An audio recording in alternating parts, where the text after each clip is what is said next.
కేవలము రొట్టె వలననే జీవింపడు, కాని దేవుని నోటి నుండి వచ్చు ప్రతి మాట వలన జీవించును అని వ్రాయబడి ఉన్నది అని యేసు ప్రత్యుత్తరమిచ్చెను. మత్తయి సువార్త 4వ అధ్యాయము 4వ వచనము.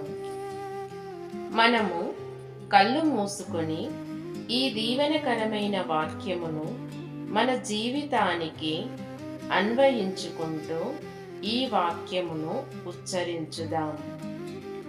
మనము కేవలము రొట్టె వలన కాక దేవుని నోటి నుండి వచ్చు ప్రతి మాట వలన జీవింతుము.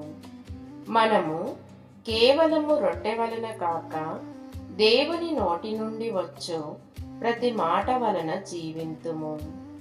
మనము కేవలము రొట్టె వలన కాక దేవుని నోటి నుండి వచ్చు ప్రతి మాట వలన జీవింతుము.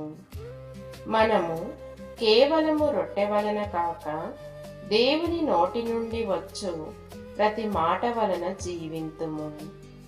మనము కేవలము రొట్టె వలన కాక దేవుని నోటి నుండి వచ్చు ప్రతి మాట వలన జీవింతుము. మనము కేవలము రొట్టె వలన కాక దేవుని నోటి నుండి వచ్చు ప్రతి మాట వలన జీవింతుము.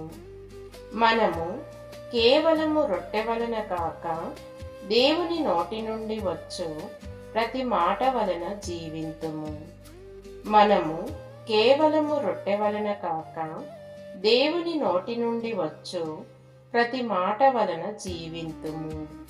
మనము కేవలము రొట్టె వలన కాక దేవుని నోటి నుండి వచ్చు ప్రతి మాట వలన జీవింతుము.